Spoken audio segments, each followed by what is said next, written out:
সংযুক্ত আরব আমিরাত ইউএই ও দুবাইয়ের বাংলাদেশি নাগরিকদের ভিসা সংক্রান্ত বর্তমান ও প্রকৃত অবস্থা নিচে দেওয়া হলো। ১.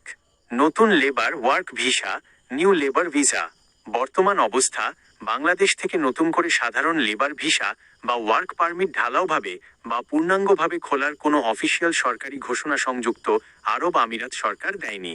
কূটনৈতিক প্রচেষ্টা: বাংলাদেশ পররাষ্ট্র মন্ত্রণালয় ও ইউএই সরকারের মধ্যে নিয়মিত দ্বিপাক্ষিক আলোচনা চলছে, তবে সাধারণ শ্রমবাজার এখনও পুরোদমে উন্মুক্ত হয়নি।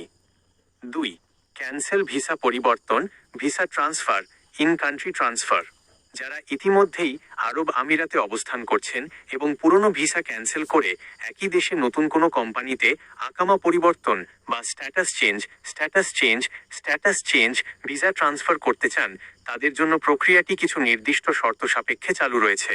অর্থাৎ ইউএই এর ভেতরে থাকা প্রবাসীদের ভিসা ট্রান্সফার এবং বাংলাদেশ থেকে নতুন লেবার ভিসা আসা, এই দুইটির নিয়ম সম্পূর্ণ আলাদা। ৩. Visit tourist visa.